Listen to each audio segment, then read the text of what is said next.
And now, the star of the show, Jordan Rogozinski. Hello, folks. Welcome back to the Jordan 411 Sports Show. Today we have Arash Madani on the show, and here's some facts about Arash. He's been with Sportsnet since 2009. He covered multiple Super Bowls, multiple Grey Cups, and NBA championships and World Series. Please welcome to the show, Arash Madani. Jordan, it's great to be with you, my man. It's great to have you on the show. Now, my first question is, how did you get into this business, broadcasting? Jordan, where to begin?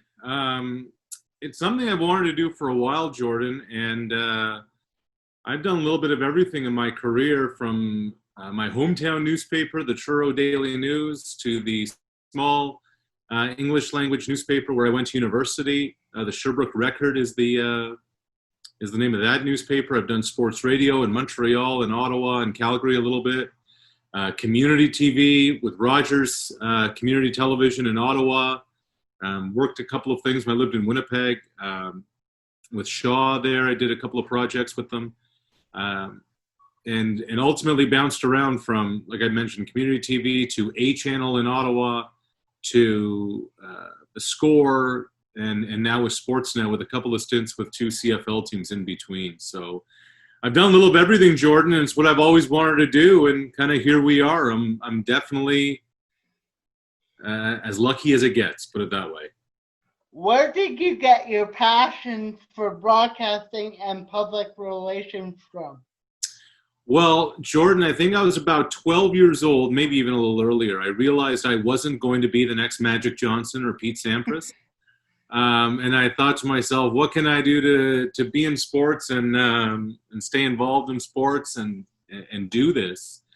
And I remember watching the NBA Finals and seeing Dick Stockton and then Marv Albert courtside, and hearing the voice of the great Don Whitman, the great late Don Whitman at the Olympics, a Winnipegger. And first with Ben in '88 and then Donovan Bailey in '96, and saying to myself, man, that would be awesome to be able to do this. And as it went on, I just really like telling stories, Jordan. I like telling people stories. I like finding neat stuff here and there. And it's kind of evolved, but the passion of sports has always been there, and I guess the storytelling is just kind of increased over the years. Now, you were in Winnipeg. Mm-hmm. You were hired in 2008 to be the Bombers PR guy. That's right. Do you have any memories about that season or about that team? Do I ever? Where to begin, Jordan? They were coming off a Grey Cup appearance, and Brendan Taman was the GM, and he and the late Jerry Maslowski called me. I was living in Calgary at the time, and they said, well, just come here for a season, because I said, I wasn't sure if I wanted to get back into the media relations game because I really enjoyed the broadcasting thing. And they said, well, come here one season, you'll win a ring. Kevin Glenn's healthy now. He was the quarterback. He got hurt in the East Final. And then you can decide what you want to do from there. So I packed up my stuff. I drove to Winnipeg. And then I remember, Jordan, after the Banjo Bowl, walking into Brendan's office. And with the door open, I just began a profanity-laced tirade. And he's my boss. And he said, what's gotten into you? And I said, I was sitting at home minding my own business, and you said to me, come here, win a ring here. I'm like, this team is 2-8. There's no quarterback. Michael Bishop of the Riders just came off the bench. He was like their fourth string quarterback, maybe fifth, Jordan.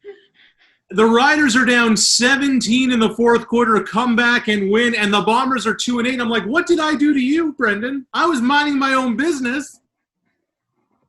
2-8, come win a ring here. Well, the next thing I know, team goes on a roll, goes 6-2 down the back end of the season, hosts a playoff game, and it was a crazy season. First it was Kevin, then it was Dinwiddie, then it was Kevin again. They traded Tom Canada. The trade fell through. It was every day was a soap opera. Funny enough, that was my first year of being a season ticket holder. There you go. So are you to blame for that, 2008. Jordan? Is that what you're telling me? Probably, maybe, Right. part of it. I love it. Speaking of Jerry Maslowski, Yes. you were hired by him. Yes. Do you have any memories that you still keep of him to this day? So many, Jordan. So many. And when he passed a few years ago, it was really, really sad. Jerry had just gotten sick, and it was quick, his passing. And I remember when he was leaving the Bombers, they were having a goodbye party for him. And his daughter, Tara, asked me to write something. So when you... Jerry's a beauty. I mean, a total beauty. On a game day, Jordan, you'd expect somewhere in the neighborhood of 30 or 40 texts a day from Jerry. How's the weather?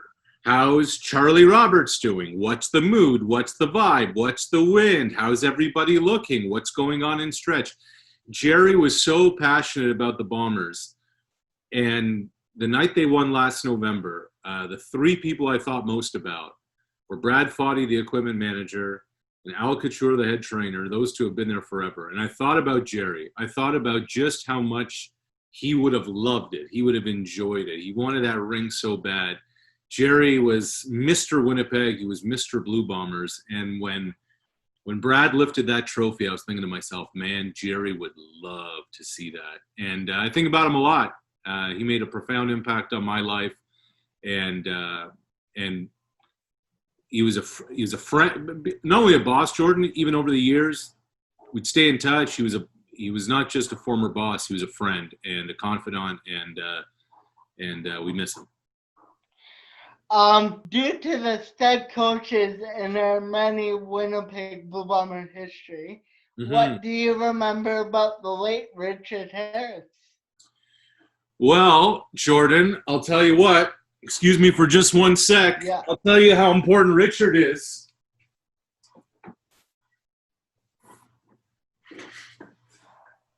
I bring my whole laptop over, but then my whole setup may crash. This is actually the nameplate that was above Richard's locker in the coach's locker room. Wow, cool. Yeah, Richard was a dear friend. He and I worked together first in Ottawa. The 2005 season, he was a defensive line coach with Joe Paupow. And he and I hit it off right away. And Jordan, you know, so much talk now about diversity and perspectives. And Richard Harris is from Louisiana, from the deep South, a guy who was, 30 years older than me. And here I am, a kid from Nova Scotia, small town maritime kid whose parents are from the Middle East. And he and I did a lot of talking, and he and I did a lot of listening, and we understood each other's perspectives, and it didn't matter our skin color, whatever. We just connected. And Richard's a dear friend. I can't believe 2011 that he passed. You talk about a dude who's loyal. You talk about a dude who would do anything for a friend. You talk about somebody as a football coach who wanted to make his players better and gave a bleep about his players in a cutthroat business.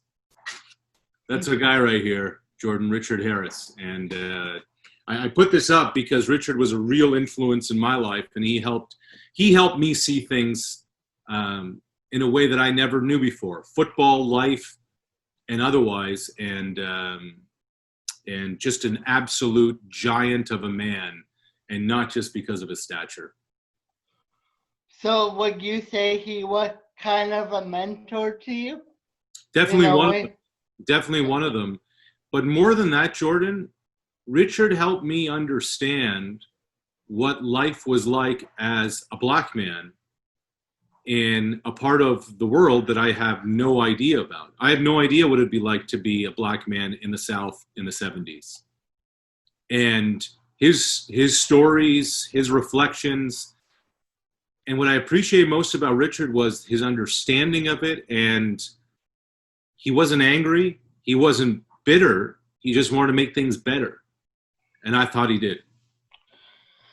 Can you tell me like stories about like Charles Roberts, Doug Brown, like all the guys that I remember? Yeah, sure. I'll tell you a great Labor Day story, Jordan. Okay. So Labor Day 2008, Bombers are playing in Saskatchewan. And so the game's Sunday. So we travel Friday down to Regina. The team goes by bus. I actually rode with Bob Wiley, who was the offensive line coach. Bob Wiley, I love him. He's the best. He's the best. So I rode with Wiley. I think he had a Hummer or some crazy rental car. And we stopped for Italian sandwiches. Bob and I are not known to skip many meals. So we stopped for Italian sandwiches on the way. And we drive into Regina. And Saturday, the team practiced at the old Mosaic, at the original Taylor Field. But then they were staying in Moose Jaw because all the hoopla was happening in Regina. But Brendan Tam, and the GM, he says to me, "Hey, you're an East Coast guy. You've never done Labor Day on the prairies?" I said, "No." He said, No. We're not going to book you a room in Moose Jaw. You stay in Regina. You got to see what this whole thing's about." And I'm thinking to myself, this is a couple of weeks before. I'm like, what's the big deal about Labor Day? Like, whatever. What's the big deal about Labor Day? I tell people, Jordan, like I'm very lucky. We mentioned a couple of the events I've gotten to cover over the years. I will maintain that if you want to experience Canadiana, you go to Regina for Labor Day. So I'm checking out of the hotel Sunday morning with a bit of a headache at the hotel in Regina to go to the stadium. And I hear the elevator door open. I look over and I hear, "What are you doing here?" And I look over and it's Charlie. I'm like, "What am I doing here? Bro, you're supposed to be in Moose Jaw with the team on the bus on the ride down to Regina." He said, "Can you give me a lift to the stadium?" I'm like, no, he said, "Want a lift to the stadium?" I said, "Sure," because he's driving. So we get into his car. Charlie lights a cigarette. We're driving towards the stadium. We stop at a 7-Eleven, and he says, "Want some breakfast?" I'm like, "No, I'm good, Charlie. Thank you." He goes into the 7-Eleven. He comes back out with 2 Snickers bars and 2 Red Bulls, continues a cigarette. We get to the stadium. We don't have a parking pass. We talk our way into one of the lots, like the Ken Austin lot or something.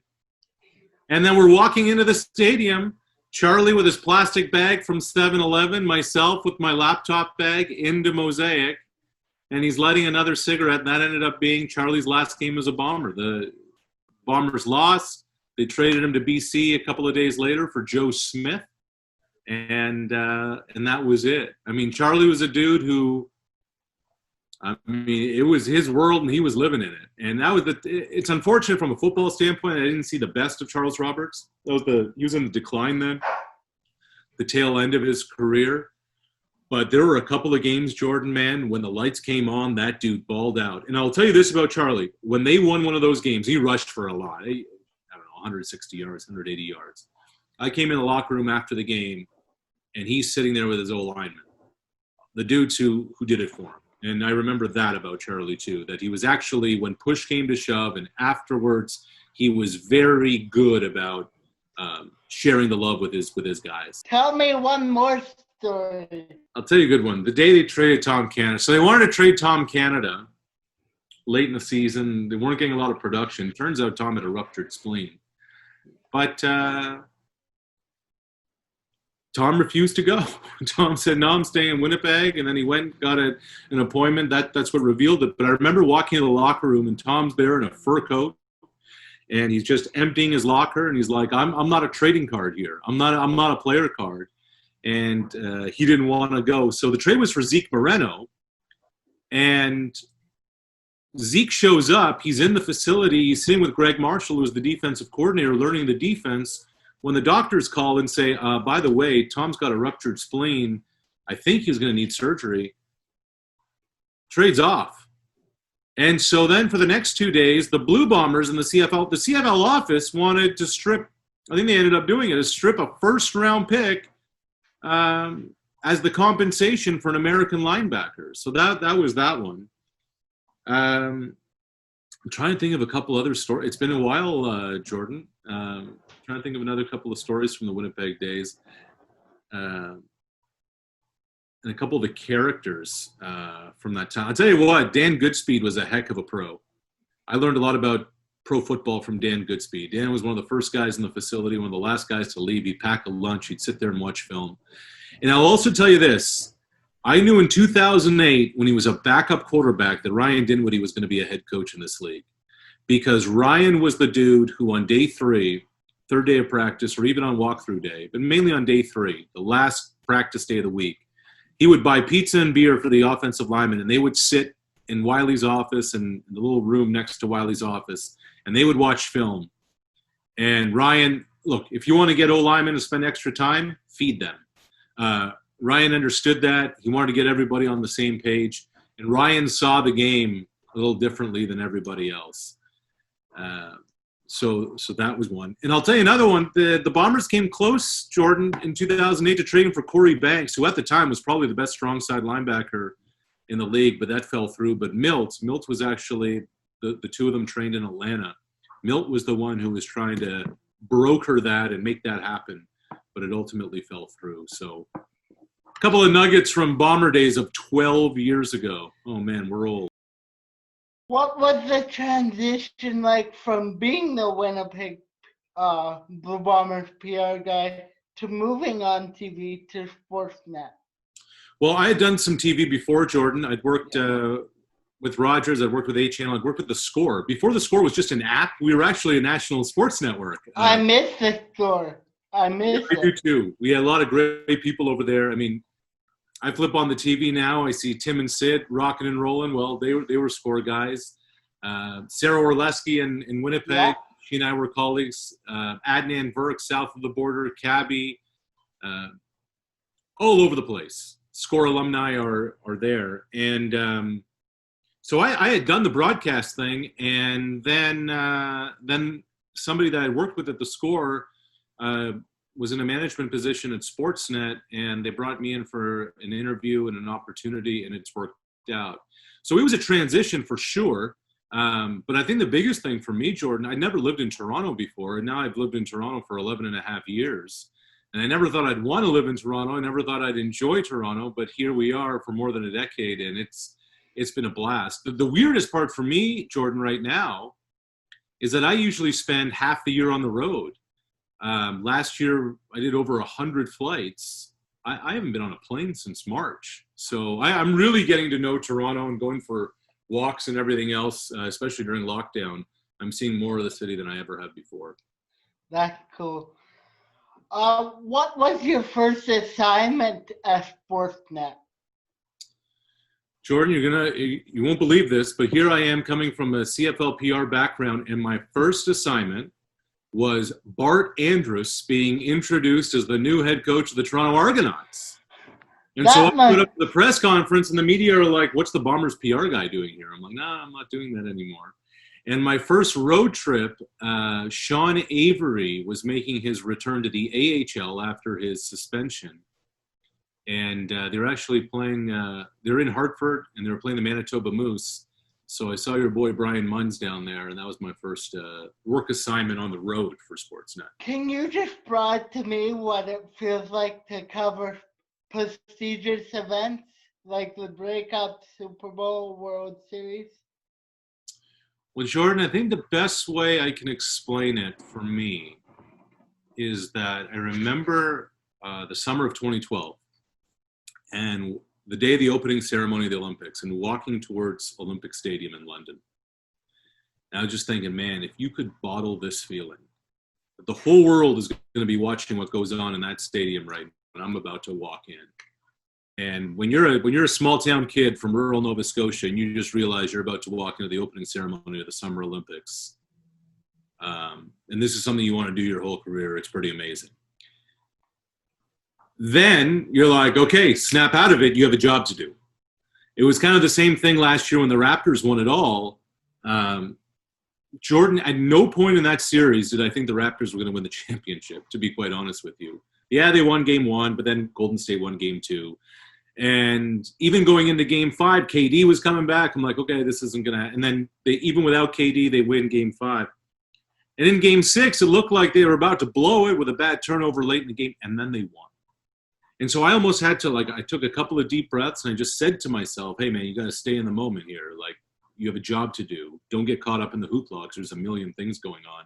Stay focused. So it's a thrill, Jordan. You love to be there. You love to be on the biggest stages, just like the athletes do. I was 20 feet away from Malcolm Butler intercepting that ball in the end zone at the Super Bowl in Glendale, Arizona. Wow. Which is really neat and really awesome. And then you got to go to work. And so usually it's not until afterwards when you kind of sit down and take a deep breath, you're like, man, that just happened. That was really cool. Yeah. What are the differences of covering each championship? It's the sport, Jordan. It's the access in which you get. It's so much, for instance, for a Super Bowl or a Grey Cup, it's a lot of talk and a lot of press conferences, a lot of practices leading up to Sunday. It's kind of like going to a big boxing fight. There's a lot of talk and a weigh-in and a press conference until you get to Saturday night. Whereas World Series, they play pretty much every day. So it's a game every day. Whereas, some of those assignments, it's a lot of what I like to say, it's walking and talking before we actually get going. So that I would say that and the access that you would get are the real differences. Speaking of the World Series, how was it for you to cover the 2015 and 2016 run to the ALCS for the Toronto Blue Jays? Well, I'll tell you what, Jordan, I was there the night of the bat flip game. I was there the night of the Edwin walk-off, and I can't remember a building being that crazy, especially the bat flip game, because of the tension and what had happened in the 7th inning. And the coolest part about those 2 years, and I was saying this to a colleague the other day, and it's a little different now in a 60-game season, but my favorite part of 2015 and 2016 was not the bat flip game. It was not Edwin's walk-off. It was not even the postseason. It was not October. My favorite part was September. My favorite part was the pennant race. My favorite part was every day, everybody being locked into, all right, what are the Jays doing? What are the Orioles doing? What are the Yankees doing? What's happening with the Rays? What's going on all over the place? And there was such a buildup, Jordan, just a crescendo to get there. And that's what made it fun, is that for a month leading into the postseason, it's a roller coaster ride.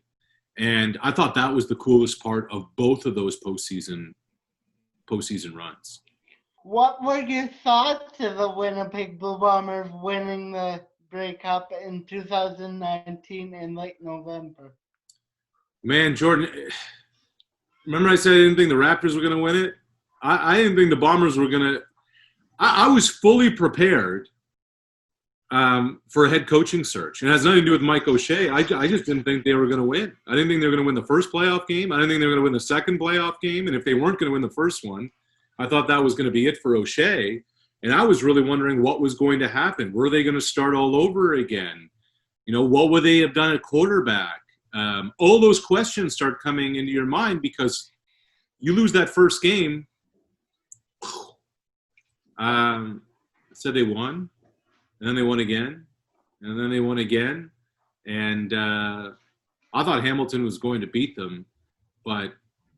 And I know this is an unpopular opinion, the best thing that happened to the Winnipeg Blue Bombers last season was Andrew Harris missing those games, was Andrew Harris testing positive. Now, you don't want that to happen, but the break Andrew Harris got in a very physical, punishing position to happen that late in the season, not injury-related, not have to rehab, and to come back with that proverbial chip on his shoulder. But more than that, just the rest. We saw with Kawhi how important load management was. Well, it was an inadvertent load management for Andrew Harris, and I think that was pivotal to their run to a championship. Now, I'm going to preface this question of why I brought this up. I saw the Rob Peterson show, and he asked you about the CFL, and I saw how fired up you got about it. So I'm gonna go into my question. Sure. The plenty CFL season was recently canceled. Yes, sir. What are your thoughts on how the league should move forward? Well, look, Jordan, I'm of the belief that you invest now for down the road, and all we're seeing across the board are all these teams furloughing. And I'll give you this example, or let's look at it from this standpoint. Basically, starting in mid-March, everything shut down, right? What has the league office done up until this point? What are we now? Almost mid-September. To look really nothing. Nothing. What have the teams done? Nothing. Now, Jordan, if you speak with people around football, they will tell you that the future of football is touch and flag, especially. There are a lot of parents who are apprehensive about putting their kids into football because of concussions and because of brain trauma and because of the serious injuries. So there's a real belief that touch and flag are going to be the future. And there's a lot of talk that if we have an Olympics by 2028, who knows with COVID, that by 2028, flag football may be introduced as an Olympic sport for the LA Olympics. Why over these last 4 or 5 months, when you have had office staff working, some, and I get that they're trying to get football off the ground in the 2020 season, why isn't there an investment being made in touch and in flag and getting kids, a lot of kids who had been stuck at home and parents needing to get their kids out of the house for the summer, get these leagues going and having not only just in big markets, but in small markets, a CFL, flag football, and touch football league with kids. That's just one idea. What have we seen, Jordan, from the CFL other than pay $399 to get a plaque on a trophy? I've been very disappointed with the lack of foresight and leadership about what they want to do. And now what they're doing is they're just furloughing and cutting people all over the place. I don't understand it. And they cut the safety guy, player safety guy. I don't understand that. Well, if you're not on board with Randy's vision, if you're not a yes man at the league office, hard to survive these days, Jordan. What would you do if you were a commissioner of the Canadian Football League? Well, there's a big question that has a lot of layers to it. But I was just listening, you mentioned Rod Peterson, I was just listening or watching his interview with Jim Hobson, the Hall of Fame builder, who, of course, not only was a player in the CFL, but brought championships and Grey Cup runs. First thing Jim said, we have to abandon the global project for a couple of years. Look, that can't be a priority right now, Jordan. There is so much that needs to be taken care of right now. And, when you're in a position of leadership, you have to check your ego at the door. And the most important thing right now is making sure this league is able to survive. And we don't know in 2021 if there are going to be fans in the seats. And if there are none, then the league's in some trouble. I believe that this league can survive 2020, but not next season without. So right now you have to start thinking about what are the ways we can domestically take care of this and not be relying on international revenues that may or may not exist. Now you have a public challenge Okay. for Darren Cameron to come on the show. Can you expand on that, please? Well, Jordan, why hasn't Darren Cameron been on your show? I have seen Milt Stegall on your show. I have seen Mike O'Shea on your show. I have seen Bob Irving on your show. I have seen Troy Westwood on your show. How long did it take for me to reply to you when you said, hey, would you come on my show? Not long. 5 minutes? Yeah. Where's Darren Cameron? Where is Darren Cameron? Darren, this is a